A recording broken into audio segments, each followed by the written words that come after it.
Codependency.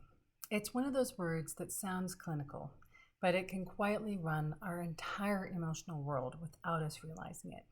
And you might not think of yourself as codependent. You might think that's for people who can't be alone, but no.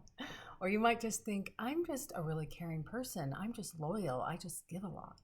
But what if underneath that giving, there's a deeper pattern? One that's actually about control, fear, and survival, not love. Today, I want to walk you through 3 signs that codependency might be running your life and what you can start doing about it today. This isn't about blame, it's about awareness, the kind that opens space for genuine healing and self-responsibility, which is really the root of being able to pick our power back up. So take a deep breath with me and let's begin. Hi, I'm Amy Rose White. I'm a psychotherapist making videos on psychospiritual self-healing tools. So here's the first sign. You only keep people in your life on your terms. Now, that might sound harsh, but stay with me. You may notice that you're more comfortable when you're the hero, the fixer, or the saver in your relationships. You like being the one who gives advice, who solves the problem, who helps. And at first, it feels generous, even spiritual. You feel needed. You feel important. But if you look closer, it can become a subtle way of controlling the whole emotional landscape. Because when you are the rescuer, you get to decide who's broken and who's not. You get to stay in the position of power. It keeps you safe, but it keeps you disconnected from true intimacy because you're never actually showing the vulnerable aspects of who you are and allowing people to listen, to validate, to support, and help you. Now, this pattern almost always starts in childhood. Maybe you had to earn love by being useful, responsible, or emotionally the strong one. Or maybe you were the oldest of many children, and you were essentially put in the position of the parent role. And you learned that love was not unconditional. It was really transactional. So if you grew up believing, if I'm needed, I won't be abandoned, codependency is the natural result of that. But here's the painful truth. When your relationships revolve around you being the rescuer, you never get to experience being received and receiving. You don't get to be seen for your full, authentic self, only for your function, what you can do for others. So what do? You start by asking yourself, who am I if I'm not fixing? What happens in me when I let someone struggle without stepping in? And notice the discomfort. That is your healing edge. It's not about abandoning compassion. It's about releasing control at a healthy level and allowing space for both people to grow, not one person to manage the other's growth. And when you give people the dignity of their own process, you also reclaim your own. Sign number 2, the second sign, is that you get easily defensive or angry when criticized, even gently. So when someone points out something about your behavior, your instinct might be to shut down, argue, or flip it back on them. Why? Because underneath the defensiveness is a deep fear. If I'm wrong, I'll lose love. In a codependent framework, self-worth is often tied to how others see you. So criticism doesn't just feel like feedback. It feels like a full-on rejection. But here is the shift. Criticism, especially from people who you care about and who care about you, isn't an attack. It's an invitation. When you pause instead of react, when you breathe before defending, you open the door to growth. And psychospiritually speaking, defensiveness is your ego's armor. It's that protector part, or one of many, protecting the inner child who still believes that love must be earned through being good or perfect or the best. But your soul is asking for something deeper, in my opinion, which is authenticity, to be seen fully, even in your messiness and with all of your flaws, and still to be loved. So the next time you feel that heat rise when someone challenges you, try this. Take a deep breath, feel your feet on the ground, say inwardly, it's safe to listen.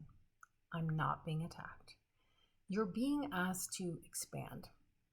And that shift from defensiveness to curiosity is where emotional freedom begins. The third sign is that you make excuses for your behavior even when it hurts others or yourself. You might rationalize staying in toxic dynamics, saying things like they need me, or it's not that bad, or I know I can fix this, or I can make it better. I'm just trying to help. Or maybe you justify your overgiving, your burnout, or your people pleasing with spiritual language, like I'm just being compassionate or letting my higher self lead. But real compassion does not require self abandonment. When you constantly explain or justify your actions, it's often because part of you knows something's off, but you're not ready to face it. And that is okay. Awareness comes in layers. The healing begins when you can say, yeah, I've been overstepping. Yes, I've been controlling under the guise of helping. Yes, I've been afraid of being irrelevant if I'm not rescuing someone. And that's not self-blame, that's self-honesty. And self-honesty is sacred ground to me. It is where true transformation occurs. And it's where we learn to actually show up with true kindness for ourselves and others by being real. So let's bring it together. The 3 signs codependency might be running your life. You only keep people around on your terms as a rescuer or hero. You get defensive when criticized because it feels like rejection, and you make excuses for behavior that actually keeps you stuck. Okay, so here's what to do. We start by practicing radical self-observation, just watching our reactions, our body, emotionally, without judgment. And so when you feel the urge to fix or offer unsolicited advice, ask yourself, what am I afraid of feeling if I don't? And from there, begin to cultivate relationships where love does not require rescuing, only presence. Because healing from codependency isn't about cutting people off. It's about reconnecting with yourself so love can flow freely, not conditionally, where you need to be the hero. And in that place, you finally become human. And that's where real connection begins. When we become willing to reveal the truth of our experience, that we too falter, that we too don't know what to do next or what's going on with our life, or whether we've made the right choices in X, Y, and Z, or we feel lost, when we take turns being the vulnerable one. And that may mean asking for help or not. It might mean just asking to be listened to. We start to create a truly reciprocal dynamic where we don't need someone to struggle for us to feel important, where we don't need other people to need us to feel of value or lovable or worthy. And the really kind of sick and toxic element of codependence that is so easy to miss when people see you as just so amazing and so generous and so kind and so willing to give the shirt off your back is that it actually can be a way to manipulate people into staying not well so that we feel like we have our shit together. And that is almost never conscious, but I can't tell you how many times I've seen it, and I've caught myself in those dynamics where I become maybe friends with someone or even partner with someone that is not really doing well. And in that dynamic, I'm allowed to stay in the place of like the angel, the one who, keeps it all together, the one who is able to be strong while the other person struggles. And really, there's no dignity to the other person by assuming that role. And it certainly doesn't mean that true intimacy is going to be available for us when we pick people that actually aren't interested in improving their lives. But sometimes we're the ones actually keeping them down. So this method of healing is really about stepping back and giving people the dignity of solving their own problems, of deciding if they want our advice, when they want our advice, and choosing to come to us.